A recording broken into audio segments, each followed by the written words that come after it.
Bonjour chers parents, bienvenue sur notre chaîne Éducation sans tabou. Je suis Claise. Vous êtes déjà posé la question de savoir ce qu'était réellement un enfant? Moi oui. Pour vous, qu'est-ce qu'un enfant? Est-ce juste un petit adulte en devenir? Est-ce que c'est un futur Picasso qui transforme vos murs en toile? Est-ce que c'est un être simplement qui vous transforme les cartons en château fort? Ou encore, c'est un artiste en devenir qui vous transforme votre maison totalement? Non, pas du tout. Un enfant, c'est pas seulement ces choses-là. Est-ce pour vous, c'est juste un être ou une éponge qui absorbe tout ce qui l'entoure? Non. Est-ce que pour vous, un enfant, c'est un petit professeur à la maison qui vous donne des leçons, qui vous apprend les leçons de la vie sur ce qu'est l'amour, sur ce qu'est le chocolat? C'est un enfant c'est quelqu'un qui vous pousse à vous remettre en question? Ou encore, est-ce que c'est juste le reflet de vous-même, donc un miroir qui vous renvoie à vous-même par rapport à ses attitudes, par rapport à ce qu'il fait? Toutes ces questions, elles sont bonnes. Toutes ces définitions sont bonnes pour un enfant. Mais aujourd'hui, nous allons plus loin par rapport à cette question de ce qu'est réellement un enfant. Alors, toutes ces définitions sont bonnes. Aujourd'hui, nous allons aller plus loin. Pourquoi? Parce que nous ne pouvons pas parler d'éducation sans tabou, sans comprendre ce qu'est réellement un enfant. Un enfant, c'est avant tout un être à part entière, mais vraiment un être à part entière qui a ses émotions, qui a ses sentiments, qui a ses propres besoins. En parlant des émotions, c'est très important de pouvoir accueillir les émotions d'un enfant. Un enfant qui crie, c'est important de recueillir ses émotions, l'écouter, mettre des mots sur ce qu'il ressent. Par exemple, je comprends, tu pleures, tu es triste, pourquoi tu es triste? Si l'enfant ne parle pas encore, un enfant qui s'exprime déjà, on va vraiment essayer d'aller comprendre pourquoi cet enfant fait cette crise, pourquoi cet enfant est triste. C'est important de pouvoir le faire. En plus d'avoir des émotions, cet enfant a des besoins pour lesquels, en tant que parent, en tant qu'adulte, figure d'attachement de l'enfant, nous sommes censés répondre aux besoins de l'enfant.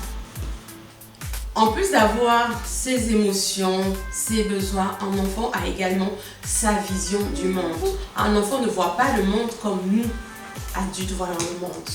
Donc c'est très important d'en tenir également compte.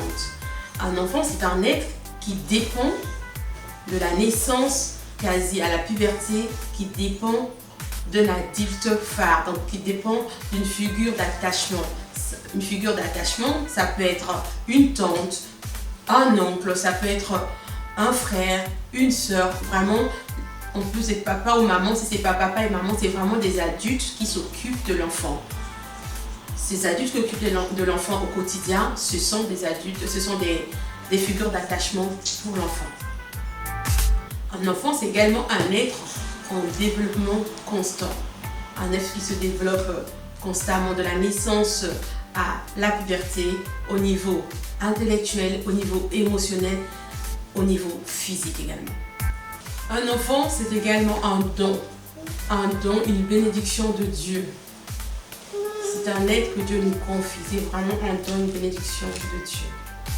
Un enfant est également un apprenant de la nature, il apprend par la nature.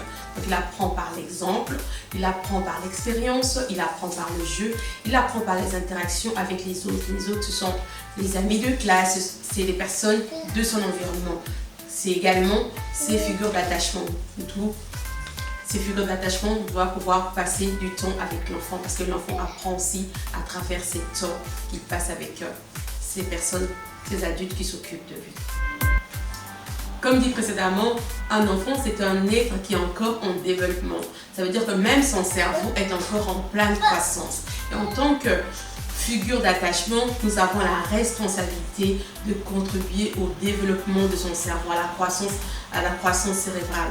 C'est-à-dire que cela se fait aussi bien naturellement, mais en tant que figure d'attachement, nous avons également la responsabilité de contribuer à cela à travers des stimuli, à travers des choses auxquelles nous exposons nos enfants, bien entendu en fonction de leur âge. Nous espérons que vous avez appris des choses à travers cette vidéo et nous souhaitons également savoir quelle est votre définition de ce qu'est un enfant. Alors n'hésitez pas à nous mettre en commentaire votre définition de ce qu'est un enfant. Il n'y a pas de mauvaise définition.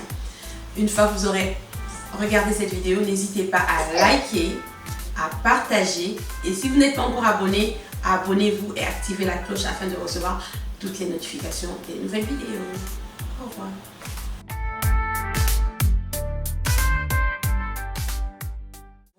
Accueillir, recueillir ses émotions, écouter les émotions de l'enfant et pouvoir mettre les mots dessus. Alors un enfant qui crie, on essaie de comprendre pourquoi il crie, on va essayer de mettre les mots sur ses cris et fait de